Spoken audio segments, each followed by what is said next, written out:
با درود به بیننده‌های عزیز و ارجمند و علاقه‌مندان همیشگی فوتبال، موسم جشنی چمپیونات مملکت بین دسته‌های لیگ اولی هم با پایان رسید و روزهای استراحت مخصوصا روز یکشنبه بازی‌های آخرین موسم امسال در دور 27م جمع‌بست شدند. امروز راجع به بازی‌های دور 27م در برنامه 90 دقیقه ما با همراهی کارشناس فوتبال سابق بازیگر تیم ملی سبحان خوجامов حرف میزنیم و اطراف برد و باخت دسته‌هایی که در این دور توانستند موفق شوند گفته می‌گذاریم. خب بیایید توجه میکنیم با 5 بازی که در دور 27م برپا گشت و نتیجه آنها هم بعضی از آنها غیر انتظار هم بود. خب اسخات در میدان خود با حساب 1-0 روشن رو شکست داد. کلوب مرکزی ورزش ارتش با یک گل زده تیلویی لیوک منجان بر خوجان دست بالا شد. دوشنبه در میدان خود از استرافشان با حساب 2-0 شکست خورد. فایسکان باشد با حساب 2-0 بر خطلون دست بالا گردید و استقلال با حساب 2-1 بر تیم کوکتوش غلبه به دست آورد که این نتیجه خیلی هم خوب و البته خاطرمان هم برای بعضی از دسته ها بود. خب نتیجه غیر انتظار برای شما در دور 27م چمپیونات تاجیکستان کدام بود؟ در اینجا غیر انتظار یگان بازی را گفتن نمیتوانیم.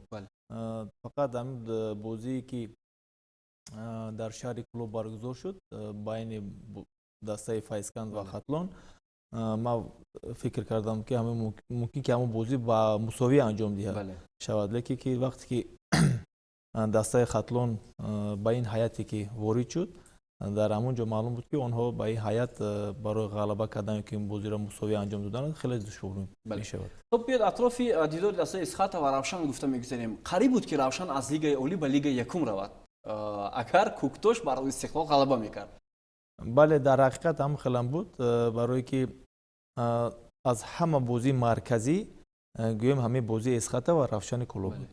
با کدام خاطر؟ به خاطری که اگر دسته کوکتوش غلبه میکرد و دسته فایسکان غلبه میکرد، آنها هر دو این دسته موقع خود رو نگاه میداشتند. نوابسته بازی اسخات روشن کلوب با کدام حساب انجام میبود. برای که در حقیقت این بازی از همه مهم بازی بود، دسته اسخات و روشن کلوب. متاسفانه دسته کوکتوش به مغلوبیت دچار شد و به همین طریق روشن کلوب موقع خود رو در لیگ اولی نگاه داشت. خب عموما شما همچون کارشناس فوتبال همین برآمد روشن رو خوب ارزیابی میکنید در موسم امسال؟ باز یک بار اگر ما با برنامه قبلی اگر اهمیت دهیم در همین باره بسیار سخن گفتیم. دسته روشن خودش دسته خوب است، یعنی بازیگرانی با روشن کلوب یعنی جمع آمده است، بازیگرای خوب هستند. لیکن در اینجا ما گذاشته بودیم که در داخل تیم در داخل دسته نافهمی در اول موسم بسیار بود. از همین خاطر آنها با باخت ها دچار شدند و بسیار بازی که آنها باید غلبه میکردند با مساوی انجام می‌یافت. و در آخر آنها تنها در آخر موسم توانستند که سرجم شوند، یعنی سرمربی را دعوت کنند و توانستند موقع خود را در لیگ اولی نگاه داشت. بله. خب عموما یک چیز دیگر همین است که سال گذشته هم دو دسته که از لیگ یکم به لیگ اولی اومده بودند موقعشون رو مستحکم کردند. امسال هم همین گونه اسخات و روشن دسته‌ای بودند که از لیگ اولی به لیگ اولی اومدند و موقعشون رو مستحکم کردند. اما با این حالی که آنها دارند ما گفته نمیتونیم که موسم آینده آنها چگونه برآمد میکنند. در حقیقت ما نمیدونیم، لیکن من فکر دارم که روشن کلوب آنها گفته شده بودند که اگر موقع خود را ما در لیگ اولی نگاه داریم در سال آینده تماما دیگرگونه می شود و نظری رو باید به فوتبال بازون یعنی با تمام دسته دیگر می شود، یعنی بازیگرانی واسه می شود. در همین سمت هم آنها گفتند که کار میبریم و یعنی دسته را با پرقوتر میکنیم و برای مدال ها مبارزه میبریم. آنها هم خیلی نیت داشتند. موسم نو نشان میدهد. البته شاید با اون حیاتی که روشن دارد، با اون گویم که افزای داخلی که دسته یکی بود، ما البته راجع به موقعگیری دستم چندان راضی نباشیم، ولی نسبت به دسته اسخات ما گفته میتونیم که این تیم تا یک اندازه نوبس از باخت و ناکامی ها ارزنده بود در لیگ اولی، چون که آنها تجربه در لیگ اولی بازی کردن رو نداشتن. اگر متوجه شد به حیاتی دسته اسخات قریب шояд 20-25% бозингарон андаке таҷрибаи бозӣ дар лигаи олиро доштанд. Дигар ҳайати ҷавон буд, бозингарони нав буданд, вале ба ҳар сол мавқеи худро дар лигаи олӣ мустаҳкам карданд. дуруст, дастаи эсхата мавсимро нағз сар карданд. онҳо марҳилаи аввалро, бале, мавсими амид соли 2021ро онҳо дар як сатҳи зарурия, дар сатҳи баланд сар карданд ва холҳои заруриро дар ҳамон ҷо ҷамъ карданд. агар онҳо пас аз марҳилаи дуюми агар чемпионат назар кунем, онҳо бисёр ба буғ дучор шуданд.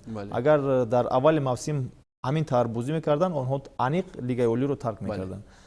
ҳамун захирае ки онҳо дар аввали мавсим карданд, ҳамун холҳое ки ба даст оварданд, ҳамин ба онҳо имконият дод ки мавқеи худро дар лигаи олӣ нигоҳ доранд. хуб, акнун биёед мегузарем бевосита ба бозии клуби марказии варзиш Артиш ва Хуҷанд ки дирӯз дар вардишгоҳи политехникуми шаҳри Душанбе баргузор шуд. Албатта мо роҷеъ ба вардишгоҳи политехникум назари дигар дорем. Бисёр нигаронкунанда аст ки дар ҳамин гуна ҳолатҳо майдони даста бисёр хароб аст, бад аст, дар ҳоле ки баъзе аз дастаҳо, баъзе аз майдонҳо ҳам бисёр хуб астанд. Масалан вардишгоҳи бисолагии Истиқлолияти Хуҷанд, вардишгоҳи пахтакори шаҳри Бохтар ё масалан вардишгоҳи дастаи Кӯктош. Аммо бубинед дар ин майдон бозӣ кардан ва махсусан дар лигаи олӣ он қадар шояд хуб ҳам набошад.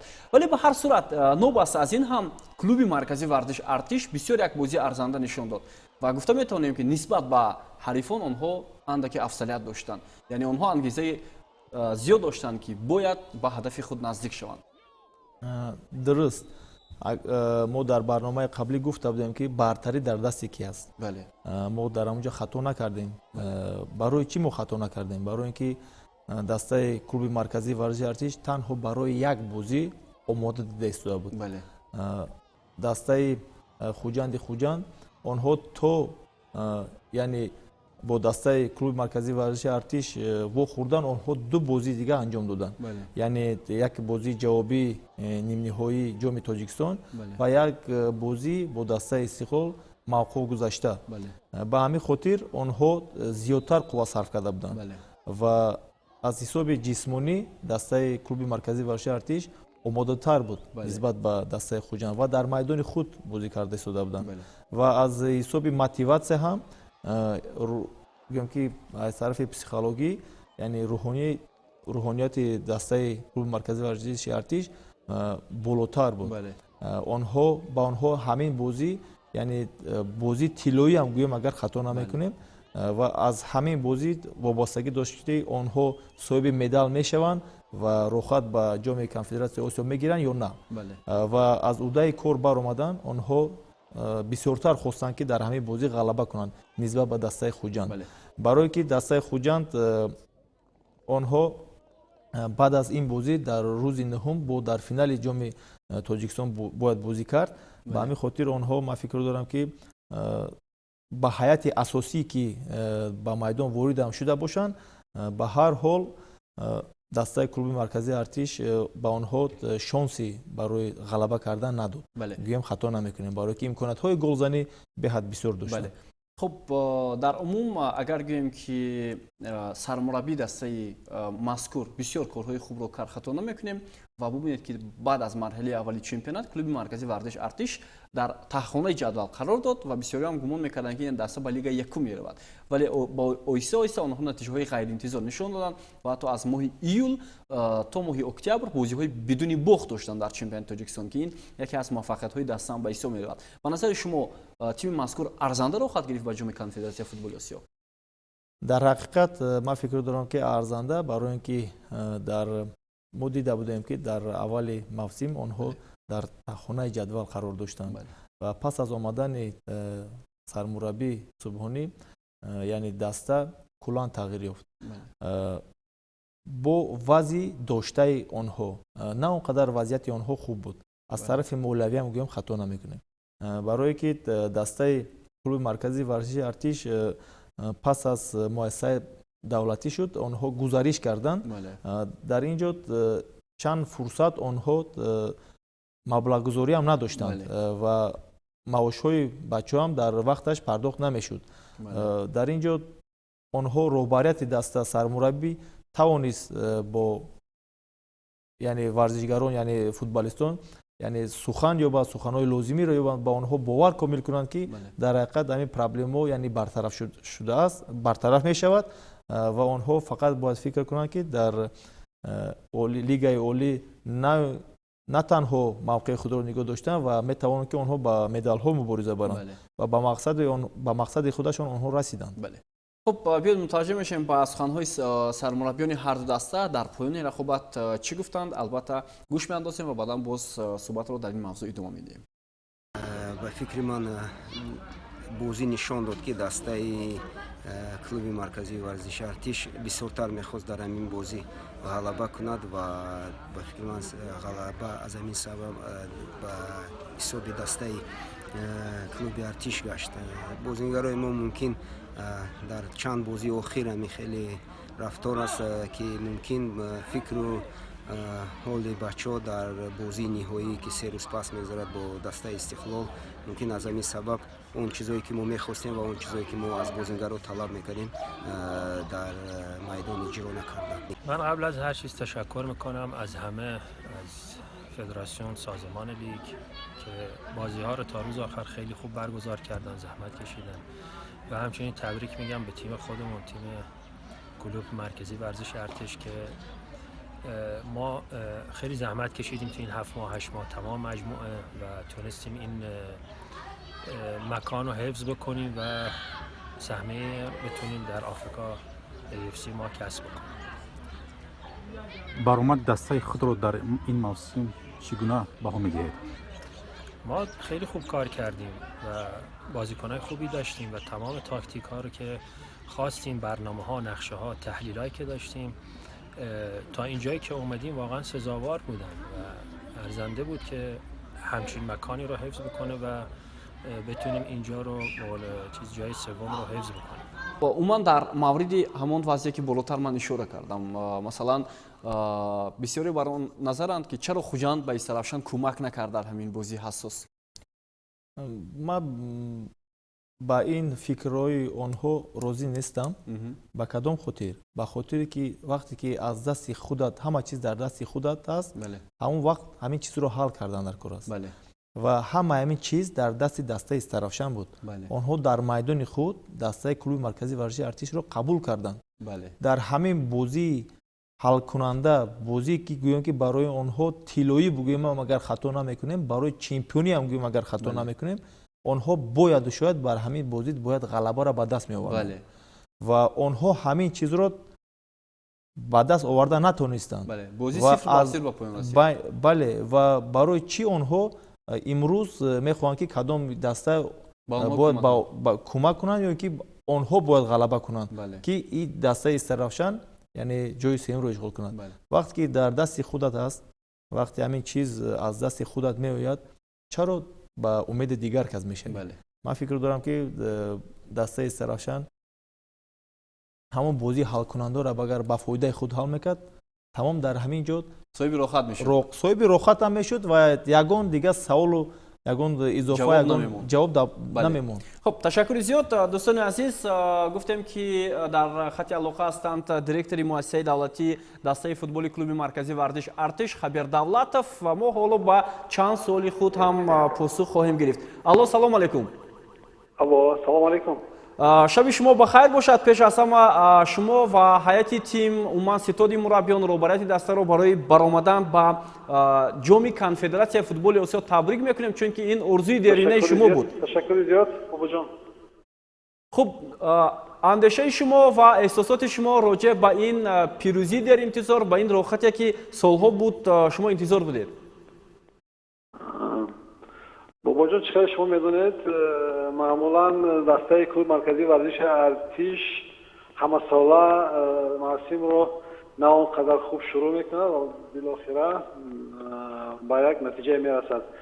ما در 5 سال اخیر بار سوم میشود که ما صاحب جای سوم میشویم، سال 17 20 و این سال 21. دو سال قبلی که ما جای سوم گرفته بودیم راحت به ما نداده بود. خوشبختانه این سال ما صاحبی هم راحت و جام کنفدراسیای آسیا شدیم. خب در عموم روخت گرفتن خوب این خوب است که مثلا تیم شما روخت گرفت، اما باید برای ارزنده و خوب برآمد کردن کارهای نظررس انجام داده شود. حالا نقشه ها چگونه است و آیا آمادگی ها هم یا خود برنامه‌ریزی الکی شروع شده است یا نه؟ ما چرا شما میدونید ما چند دور پیشتر از انجام چمپیونات ما در جای سوم بودیم و حتی از رقیب اصلی خود استراشان با فرقیت 4 امتیاز بوده و ما باوری به خود داشتیم که ما بالاخره جای سوم رو میگیریم و آمادگی در آن دور در آن زمان الکی شروع شده بود. ما یک برنامه خوب داریم و ما نمیخواهیم که چون دیگر دستهایی که ما متاسفانه از مرحله اول از بازی ها محروم میشوند، ما این اشتباه ها رو تکرار نکنیم و ما کوشش میکنیم که یک بازی خوب نشان داده جمهوری خود را معرفی نماییم. بله، خب در عموم ما میدونیم که میدان تیم شما با همون طلبات های کنفدراسیون فوتبال آسیا شاید جوابگو نباشد و اگر مخفی نباشد برای میزبانی کردن بازی ها اگر رفت و همین گونه صورت گیرد کدام میدان رو انتخاب میکند دسته کلوب مرکزی ورزش ارتش؟ ما الکی از لیسانس کنی افریقا گذشتگی هستیم و در آنجا ما پیشنهاد نمودیم و با میدان مرکزی شهر دوشنبه و جمهوری سابق فرونزه ما شهرنامه به امضا رسانده ایم و این میدان رو ما پیشنهاد نموده ایم. تشکر زیاد، سپاس از شما که با سوالهای ما پاسخ گفتید. حتما باز در برنامه‌های دیگر راجع به آمادگی دسته شما هم گفته می‌گذاریم. سلامت باشید. تشکر زیاد. خبیر دولتов بودن، دیرکتور مؤسسه دولتی دسته فوتبال کلوب مرکزی ورزش ارتش. خب به هر صورت خوب است که دسته های ما تجربه کسب میکنند در جام کنفدراسیون فوتبال آسیا با دست آوردن نتیجه های خوب در چمپیونات مملکت. اما ببینید که غیر از استقلال دیگر دسته های ما چندان موفق نیستند در مسابقه های آسیا. شما همین چیز رو در چی میبینید؟ در حقیقت برای که دسته استقلال نسبت به دیگر دسته یعنی تجربه بین المللی زیادتر دارد و در مثلا استقلال هم در سال نخستش در جام آفریقا تو به فینال رفت. اگر اهمیت دید در دسته استقلال بازیگرای اکثریت بچه‌ها در تیم ملی تاجیکستان بازی میکنند و آنها از حساب تیم ملی آنها مسابقه‌ای که در بین المللی بسیار اشتراک میکنند آنها این تجربه را دارند نسبت به دیگر دسته ها و دسته استقلال یعنی با وقتی که با دسته دعوت میکنند شما یا بوریگه فکر کنید که اکثریت بازیگرایی که در تیم ملی بازی میکنند یعنی در سطح بالای قرار دارند بازیگرایی که خوب هستند و با دسته لیگانر دعوت میکنند آنها باید از این بازیگرا با بالاتر باید باشند و شما تصور کنید که لیگانر در کدام سطح هست و در حقیقت آنها نسبت به دیگر بازیگرا یعنی تجربهشون و مالکشون بالاتر است. در همین مورد باید قید کرد که دستایی که با جام کنفدراسیون آسیا رخصت گرفتن آنها هم باید در همین سمت کار کنند و در نقطه ضروری یعنی در موقع در کاری یعنی دسته خود را پرقوتر کنند که در جام کنفدراسیون آسیا آسان نمی شود. در آنها در حقیقت دستایی که یعنی تجربه بوی دارند و بازیگرای هم خوب دارند. به همین خاطر آنها فکر دارم که موسم انجام یافت و از همین روز باید در همین سمت کار کنند و گفتگوها و تیاری خود رو با جام کنفدراسیون آسیا سر کنند. بله. خب تشکر زیاد. یکی از دعواگر اساسی هم برای روخت این باشگاه فوتبال استرافشان بود که دیروز در سفر با مشکلی بر تیم دوشنبه پیروزی به دست آورد با حساب 2-0 در حالی که دسته دوشنبه با حیات جوانان خود مقابل استرافشان بازی کرد. نام 76 دقیقه ما شاهد گل نبودیم در این رقابت، ولی بعداً گل زده نیمو فیزدگر ازبکستانی استرافشان حساب رو تغییر داد و بعداً باز پنالتی حساب رو 2-0 کرد. پیش از همه ما احسن میگوییم به حیات جوانان دسته دوشنبه که یگان چیزی نگاه نکرده یک بازی ارزنده هم نشون دادن و البته اونجا معماها هم زیاد هست که بازیگران اساسی دسته به تمرین ها نمی آمدن و یک روز پیش از همین رقابت هم به تمرین ها آمدن اما سرمربی آنها را اجازه نداد برای بازی کردن. خب عموما دوشنبه هم رفت از لیگ اولی به لیگ یکم، ولی آنها هنرنمایی خود را ادامه میدهند در لیگ یکم. خب исарафшан нишон дод ки ҳоло барои ба даст овардани ҳамон натиҷаҳо чандон омода нест ва ин бозӣ ҳам исбот кард ҳамин чизро.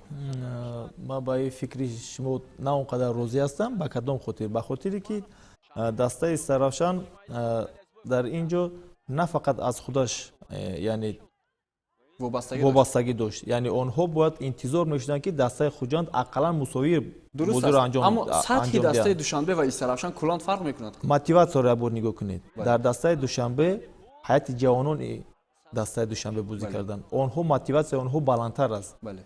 дастаи ҳайати ҷавонон онҳо мехостанд ки худро ба яке аз дастаҳои пурқувваттарини Тоҷикистон озмоӣ кунанд ва худро як бори дига санҷанд ва онҳо дар ҳақиқат нишон доданд ки метавонанд бозӣ карда. яъне муқобили дастаи Исарафшан онҳо бозӣ хуб нишон доданд. агар дар бозӣ агар аҳамият диҳем, дастаи Исарафшан ҳолатҳои голзанӣ бисёр дошт. ҳамун ҳиссиёте ки ҳамун яъне масъулияте ки онҳо доштанд ки бояд ғалаба кунанд ва тезтара гол зананд, ҳамин чиз ба онҳо зарар расонд. агар онҳо озодона бозӣ мекарданд, бозии худро ки чӣ хеле ки мисол ба дигар дастҳо яъне озод бозӣ мекарданд, онҳо мумкин ки ба ҳисоби бузург бозиро ба анҷом мерасонданд. ва инҷо набудани илҳом баротов ҳам таъсираш расонид. маълум мешавад ки як бозингар ҳам бисёр зарур будааст барои як тим. дар ҳақиқат дар ин бозӣ бинед дар хатти охирон, яъне дар хатти ҳуҷум фақат як зарбаи дуруст равона ба сӯи дарвоза кардан лозим аст. дар ҳамин самт онҳо яъне ба мушкилиёт дучор шуданд. ва дар ин ҷо ман фикр дорам ки агар Илҳом Баротов дар даста мешуд, мумкин ки ҳисоб бузург мешуд ва муборизаро барои нишонзанҳои беҳтарин мебурд. бале. خب به هر صورت Исарафшан هم در این موسم ما گفته نمیتونیم که بد هنرنمایی کرد. دسته بسیار برآمدی خوب کرد. اونها تا لحظه آخرین تلاش کردند و البته Исарафшан حتی یگانه دسته است که استقلال رو هم شکست داد در موسم امسال. شما شاهد این بازی بودید. به هر صورت ما احسن میگیم به بازیگران این دسته، رهبریت، ستاد مربیان و فکر میکنم در سال آینده اونها باید به هدف خود نزدیک شوند برای گرفتن زینه‌های افتخاری چمپیونات، چون که Исарафшан яке аз сермухлисарин дастаҳон дар кишвар ба ҳисоб меравад. дар ҳақиқат ман фикр дорам ки роҳбарияти даста баъд аз анҷоми мавсим таҳлил мекунанд ки онҳо дар куҷо ба хатогиҳо роҳ доданд ки дар мавсими нав ба ҳамин хатогиҳо роҳ надиҳанд ва ба кадом самт онҳо бояд кадом корҳоро анҷом диҳанд ки муборизаро бо ҳам хубтар баранд. дар ҳақиқат дастаи сермухлис аст, дастаи дӯстдорони футбол ҳастанд, мухлисон дӯстдори футбол ҳастанд. дар ҳақиқат онҳо ташнаи ҷои сеюм буданд ки мехостанд ки дастаи худ, дастаи Исарафшан дар ҷоми конфедератсияи Осиё баромад кунад. мутаассифона аз вазифаи ӯҳда дошташон набаромаданд. лекин ман фикр дорам ки онҳо дар мавсими оянда агар тайёрӣ хуб бубинанд, метавонанд яъне натиҷаи хуб ба даст оранд. бале, барои ин ки дар ин ҷо агар мо аҳамият диҳем, дар ҷои сеюм яъне барандаи медалҳои биринҷӣ рохат ба конфедератсияи Осиё намегирад. дар ин ҷо дорандаи ҷом мегирад. ба хотире ки дастаи Истиқлол чемпион аст ва дастаи Хуҷанд ҷои мавқеи дуюмро ишғол кард, онҳо дар финал вомехӯранд.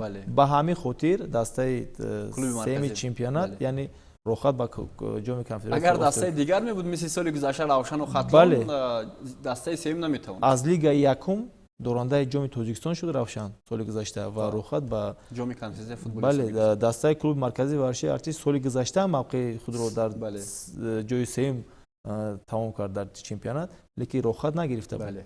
ба ҳамин хотир ман фикр дорам ки агар онҳо яъне як нақша, як барномаи хуб кунанд ки дар кадом самт зиёдтар кор кардан лозим аст, ман фикр дорам ки онҳо ба мақсади худ мерасанд. خب بیایید حالا متوجه میشیم با سخن‌های شورا شمسیف مربی دسته Исарафшан و همچنین حکمت شریپов سرمربی دسته دوشنبه. بازی برای جوی سیوم بود، برای بازی کردن در آفریقا. بازی بسیار هم مشکل بود. بچه‌هایی که از طرفی کمانده دسته دوشنبه бисёр бозӣ хуб кардам. Моментҳое ки мо назадем бисёр момент буд медонитон хай задан дар кор буд. Агар момент назанӣ мушкил мешавад. خب با کلوب مرکزی ورزش در بازی دیگر خوجند را شکست داد با حساب 1-0 و روخت جام آفریقا را به دست آورد. خب برای استرافشان چه مشکلی بود که همین گونه روخت را نتوانست به دست آورد؟ در دوری 26 میدانید ما در خانه کمانده CSKA را قبول کرده بودیم. اگر در همان جا حل میشد اگر میبریدیم ما راحت میگرفتیم آفریقا را. خب عموما در بازی امروز چه نارسایی ها بود برای دیرتر شدن حساب بازی؟ قریب 77 دقیقه حساب 0-0 بود. بسیار من گفتم که مومنت هایی که نزدم اگر فوتبال همین خیر اگر مومنت نزنی بازی وای میشه مومنت مشکل میشه. خیلی که خود شما میدونید با سبب های معلوم به همتون امروز ما با هیئت دومی دسته بازی کردیم چون آنها دین با بازی داشتند هیئت دومی دسته استرافشان را غلبه کردن با حساب 5-0. امروز ما شاهدی آن گشتیم که اگر با راه درست فوتبال باز را تربیت کنیم آنها میتوانند 4 قسم 4 تایم بازی کنند و شاهدی آن بودید که با همه خیلی دسته پرقوت که این سال شاید در لیگ‌های آفریقا بازی کنند همه خیلی بازی کردند. من راضیم از بازی بچه‌ها. خب ادامه برنامه 90 دقیقه است دوستان ارجمند. بیاید اکنون راجع به رقابت دسته‌های فایسکند و خاتلون دربی خاتلون گفته میگذاریم که 2 گل زده انور مرادوف پیروزی تیم فایسکند را به دست آورد و همینطور فایسکند موقعش را حتی در زینه ششم جدول مستحکم نگاه داشت و سال دوم می شود که با همین مشکلی ها نگاه نکرده توحید مومینو سرمربی دسته و عموما فوتبالبازان تلاش میکنند که موقع خود را در لیگ عالی مستحکم نگاه دارند. خب شما به واسطه شاهدی همین رقابت بودید. خب گفته می شود که اونجا شاید بازی کامبیناسیونی نبود، یعنی اونقدر بازی جالب هم نبود، ولی برای نتیجه تلاش کردن تیم فایسکند. در حقیقت وقتی که در اول برنامه ما گفتگو داشتیم وقتی که خاتلون با هیئت دسته وارد میدان شد آنها همگی 12 نفر بازیگر داشتند. یک بازیگری در کورس احتیاطی قرار داشت و ما پرسان شدیم که سبب از در چی است. آنها گفتند که از سبب علت برداشتن و کورت زیادی زرد گرفتن، یعنی آنها در بازی اشتراک کردن نمیتوانند و در همون حالت و آنها یگان موتیواسیون دیدیم که نداشتند دسته خاتلون. در حقیقت آنها موقع خود را در همین لیگ عالی نگاه داشتند و از نتیجه بازی موقع اونها تغییر نمی‌یافت. برای دسته فایسکند این بازی که حل کننده بود و آنها باید غلبه می‌کردند که موقع خود را نگاه دارند در لیگ عالی. و دسته فایسکند کوشش زیاد کرد نسبت به خاتلون. خاتلون وقتی که موتیواسیون ندارید در میدان یعنی بازی کردن یعنی خیلی دشوار است. در مقابلی که دسته‌ای که می‌خواد موقع خود را نگاه دارد در لیگ عالی و به همین خاطر ما میگویم که بسیارتر فایسکند خود غلبه کند. دسته خاتلون از بازیشون هم معلوم بود که آنها در این بازی اونقدر توجه و نتیجه بازی نداشتند. خب بیاید اکنون گوش می‌اندازیم که سرمربیان هر دو دسته چی گفتند در پایان رقابت، چون که آنها هم راجع به این بازی فکرهای خود را بیان کردند. پیش از همه میخواستم دسته فایسکند رو با غلبه نوبتی تبریک کنم. این مقصد اونها در لیگ عالی موقعشون مستحکم کردن بعد این غلبه در لیگ عالی قرار گرفتن و دسته ما تا این بازی اون مقصد مرامی که در نزد بازیگران در نزد دسته در نزد ما مربیان گذاشته بود ما این مسئله را حل کرده بودیم البته و بازی که امروز با دسته فایسکند در سفر گذشت برای مغلوبیت یا شکست خوردن یا که صاحب 3 امتیاز شدن موقع ما رو در جدول چمپیونات تغییر نمیداد و با این هم نگاه نکرده فکر میکرده اون مهارتی که بود اون طلباتی که ما نسبت بازیگران داشتیم از نحوه بازی خود بسیار خوب بر اومدن. فقط 2 خطای دقل در خط دفاع با اون آورده شد که صاحبان میدان و دروازه ما گل وارد کردن و боди як чиро қайд кард ки давоми чанд вақт шуд ки бозингарони мо дар тамринҳо иштирок карда наметавонанд. Чанд бозингар аз сабаби бардоштани лат ва як бозингар аз сабабе ки кортҳои зард гирифтааст ва агар чихел ки шоҳид будем дар бозии имрӯза яке аз бозингарон аз ҳайати эҳтиётӣ Иззатло Баҳардин ки голро ба самар овард дар ҳайати мо иштирок кард дар бозӣ ва ҳамагӣ ҳамроҳи дарвозабони эҳтиётӣ имрӯз мо ҳамагӣ 12 нафар иштирок кардем. Бозам такрор шавад аз сабаби лат бардоштан ва гирифтани кортҳои зард шогирдони мо ҳамашон 100% дар бозии имрӯза иштирок карда натавонистам. Очень тяжелая игра, значит, и в плане того, что команда, был вопрос, останется в высшей лиге или не останется команда. Независимо от того, что параллельно шли одинаковые матчи и Истиклол, и Коктош, я верил, что Истиклол не допустит такого, чтобы проиграть и свою марку потерять. Но мы сами тоже готовились к этой игре. Единственный момент, значит, второй год подряд на Варзгохе вот в Кулябе мы играем, и второй год мы, благодаря победе на этом стадионе, мы остаемся в высшей лиге. Но проанализировав с этими проблемами, с которыми мы сталкивались, значит, весь сезон, благодаря тому, что ребята не бросили, держались, очень много было проблем, и команду сохранили в высшей лиге, это большой плюс. Минус это то, что, еще раз говорю, если бы мы имели свой стадион, свой болельщик, у нас был бы это в Асе, значит, я думаю, что еще где-то 10 очков мы имели бы, и сейчас, имея в активе 39 очков, мы были бы на 3-м, на 4-м месте. Ну, есть радостная весть, что, значит, стадион, новый стадион в Асе,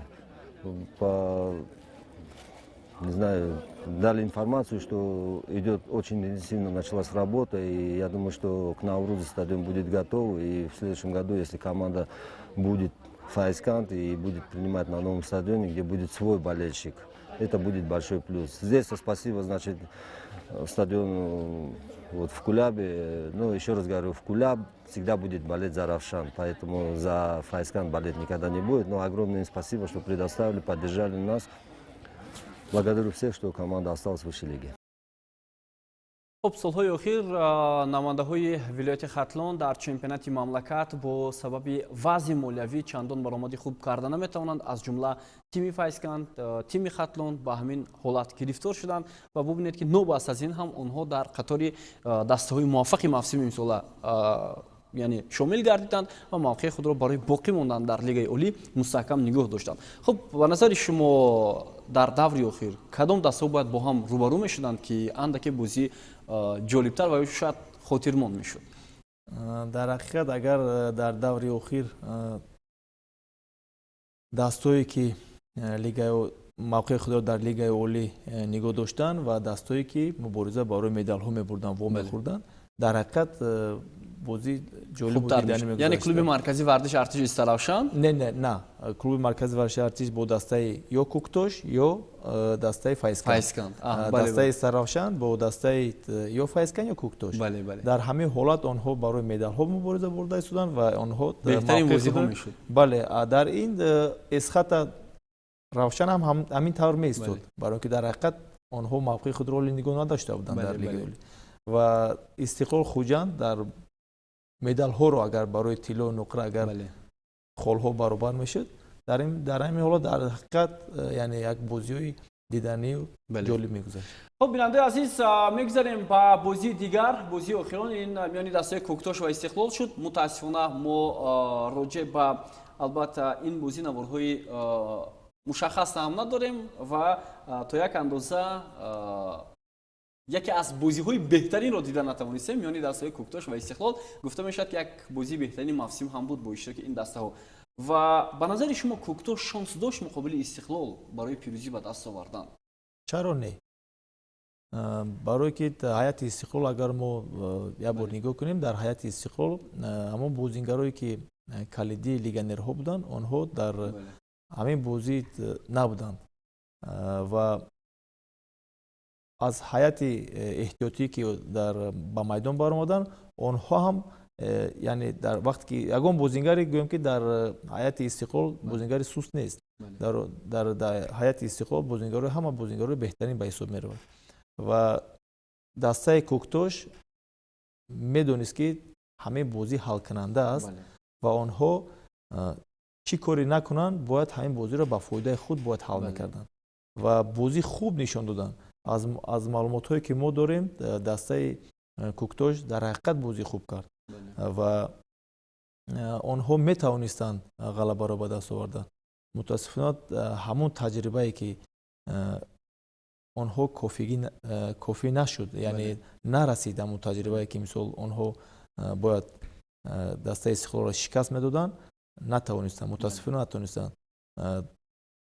як бор дига агар назар кунем, онҳо дар ҳақиқат то ҳол сармураббӣ надоранд ва имрӯз вазъи даста аз ҳамин сабаб ба ҳамин ҳолат расид. бале, агар ман фикр дорам ки дар даста яъне сармураббӣ мешуд, онҳоро муттаҳид мекард, як барнома, як нақшае ки онҳо ба пеш мегузоштанд, яъне ба ҳамон мақсад, яъне қадам ба қадам мемонданд, ман фикр дорам ки Куктош ба ин вазъият намеғалтид, гирифтор намешуд. Сабаби асосияш чи аст ки чаро мураббиён дар даста наметавонанд муддати зиёд кор карда? Имсол агар хато накунам 3 мураббиро иваз кардааст. Дуруст, барои ин ҳамон мураббиё ки дастаро тарк карданд аз ҳамонҳо пурсон шуданд. Албатта мо бо мураббиён суҳбат мекунем, онҳо айбро дар масалан роҳбарияти даста мешавад, бо роҳбарияти даста суҳбат мекунем, мегӯянд мураббиён наметавонанд кор карда. Хуб, умуман ин чизҳое ҳастанд ки одамро ба фикр фурӯ мебарад. Дуруст, дар ҳақиқат мумкин ки ҳамин ҳолатҳое ки нофаҳмӣ шуд дар дохили даста ба ҳамин ҳолат оварда расонд ва ман фикр дорам ки дар оянда агар дастаи Куктош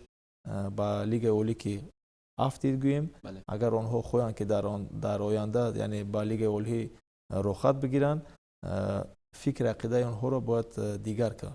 Хуб, умуман қабл аз барнома ҳам субҳи имрӯз мо бо роҳбарияти даста ҳам суҳбат доштем. Онҳо гуфтанд ки тамом, ин охирин мавсим буд ва дигар дастаи Куктош арзе вуҷуд нахоҳад кард.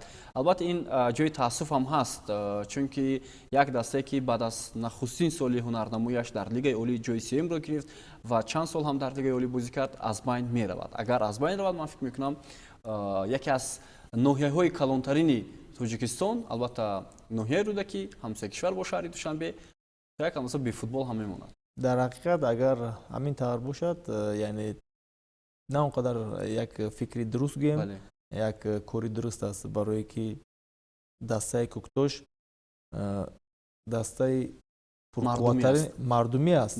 Бале, дар майдони хуб дорад, яъне мухлисони хуб доранд ва ман фикр дорам ки агар дар ноҳияи рӯдакӣ агар футбол нашавад, ман фикр дорам ки ин он қадар хуб нест. На он қадар хуб аст. Дар ҳақиқат барои ин ки тасаввур кардан мумкин нест ки дар ноҳияи рӯдакӣ ки ҳамин қадар сол дар он ҷо яъне даста буд ва ҳама ба варзишгоҳ мерафт, мухлисӣ мекард, яке даста аз байн меравад. Ман фикр дорам ки мумкин ки дар ин самт онҳо бояд фикр кананд ки набояд ба ин кор роҳ диҳанд ва дастаро яъне нигоҳ доранд. Хуб, ташаккури зиёд. Умедвор мешавем ки Куктош дар соли оянда дар Лигаи Якум ҳам ҳунарнамоии худро идома медиҳад ва итминон ҳаст ки ин даста ҳам метавонад боз дубора баргардад ба Лигаи Олӣ. Хуб, бинандаи азиз, ин охирин бозиҳое буд ки дар даври 27-ум баргузор шуданд ва охирин бозиҳои мавсими имсолии чемпионати мамлакат буд ва албатта баъд аз даври 27-ум ҳам дастаҳо аллакай мавқеи худро нигоҳ доштанд ва мутаассифона барои мухлисони дастаи Куктош ва Душанбе мавсими имсола чандон хуб сипарӣ нагардид. Хуб, акнун мутаваҷҷеҳ мешавем ба ҳайати рамзии даври 27-уми чемпионати мамлакат ва беҳтаринҳо албатта аз рӯи фарзияи шабакаи варзиш ба ин ҳайат шомил шуданд. Хуб, Нурмуҳаммад Хайриев аз дастаи Душанбе дарвозабони беҳтарини давр буд. Дар хати дифоъ қарор гирифтанд Далер Имомназаров, Зоир Ҷурабоев, ҳарду аз Истиқлол, Комрони Мирзохон аз клуби маркази вардиш Артиш ва ҳамчунин Саёди Қобусшо аз клуби маркази вардиш Артиш. Дар маркази майдон Шаҳзодҷон Маъмурҷонов аз Истаравшан, Алишер Ҷалилов аз Истиқлол, Аҳрор Иноятов аз Исхата ва Муминҷон Муминов аз Исхата. Дар хати ҳамла чун ҳамеша ду қаҳрамони даври 27-ум, инҳо Анвар Муродов аз дастаи Файзканд ва Люк Менҷана Леонел аз тими клуби маркази вардиш Артиш. Беягон шаку шубҳа, мураббии давр ин Амин Супонӣ аст ки тавонист бо пирӯзии тиллоӣ дастаро ҳам барандаи медалҳои биринҷии мавсими имсола кунад ва ҳам рохати ҷоми Конфедератсияи футболи Осиёро таъмин кунад. Хуб, назари шумо доир ба ҳайати рамзии давр ва мо чаро интихоб кардем маҳз дарвозабоне ки ба дарвозааш 2 гол сар дод, вале беҳтарин дарвозабони давр шуд?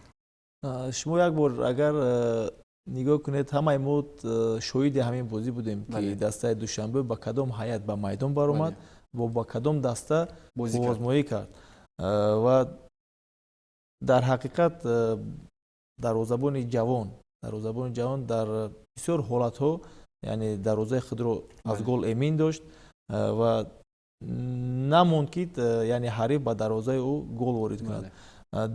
Дар як ҳолате ки ба дарвозаи онҳо гол шуд, яъне дар он ҷо дифоъгарон ба хотор ки роҳ доданд ки онҳо роҳ доданд ки яъне нимҳофизатгар зарба занад озодона ки ба гол яъне голро ба самар расонд. Ба ҳамин хотир ман фикр дорам ки дарвозабон дар ҳақиқат ҷавон аст ва яке аз ба ин дарвозабон дар оянда мумкин ки мотиватсия мешавад ки маро дар ҳайати яъне рамзи давр ман дар ҳайати рамзи давр шомил шудам ва мумкин ки дар оянда боз ҳам кӯшишҳои зиёд ба харҷ диҳад ки яке аз дарвозабонҳои беҳтарини Тоҷикистон ба шумор равад. Бале.